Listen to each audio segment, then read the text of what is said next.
I feel badly about this because it's killing the country. I understand the anger. And I'm going to give you a personal story. You remember Kate Steinle, 32-year-old woman, shot by a violent foreign national who was deported 5 times and died in her father's arms. All right? Remember that?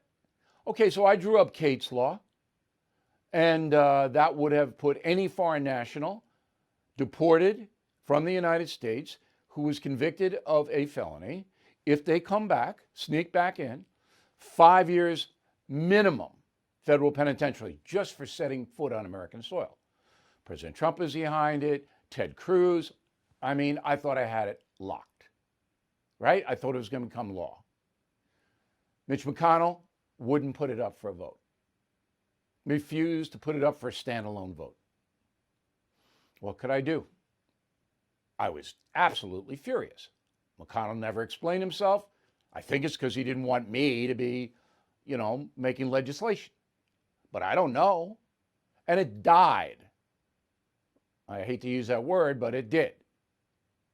And now, if you're a foreign national and you kill somebody and then you run away and then you come back to the United States, they'll prosecute you for the murder if they catch you, which they won't.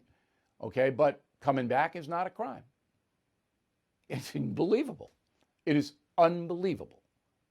So, am I angry? Yes. But I have to accept it because Mitch McConnell was in charge of the Senate, is in charge, and he introduces bills he wants to introduce. There's nothing I can do about it except move to Belgium. And that's where you are. That's where we are right now. The preparation for the inauguration ceremony on January 20th is underway. The platform is being built. There are Republican congressmen trying to block stuff procedurally in the House. Ultimately, that will not work. My solution is to have Congress pass the Fair Election Standards Law. I'll write it up for them if they want. But again, this is up to McConnell.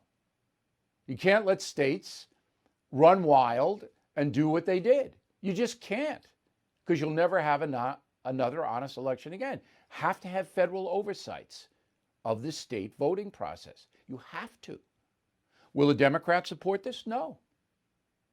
They won't. But McConnell should write it up, should introduce it, and everybody in the Senate should vote so you know where people stand. And then Pelosi can say, I'm not voting on it, or we don't want it, we don't support it. Okay? That's it. That's the only solution.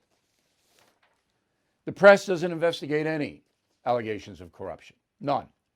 Because they want Trump out, they want Biden in. You're never going to get anything from that. But this happened in 1960 when JFK beat Richard Nixon because the press wanted JFK. I mean, the scandalous relationship between the editor of the Washington Post, Ben Bradley, and John F. Kennedy is very well known. No press investigated the fraud in that election. I do in my upcoming book, Killing the Mob. Oh, we got it. Nixon himself wrote, quote, there's no doubt there was substantial vote fraud in 1960. Texas and Illinois produced the most damaging as well as the most flagrant examples. In one county in Texas, where only 4,800 votes were registered, 6,100 votes were counted, unquote. Nixon knew, but he stepped aside.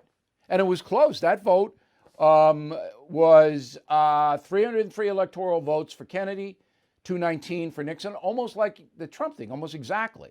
And Kennedy beat him by 100,000 in the popular vote. But Texas and Illinois and West Virginia, all of those votes were tainted. Hey, Bill O'Reilly here. As you all know, the dollar is at a 10-year low, and November could spell real trouble.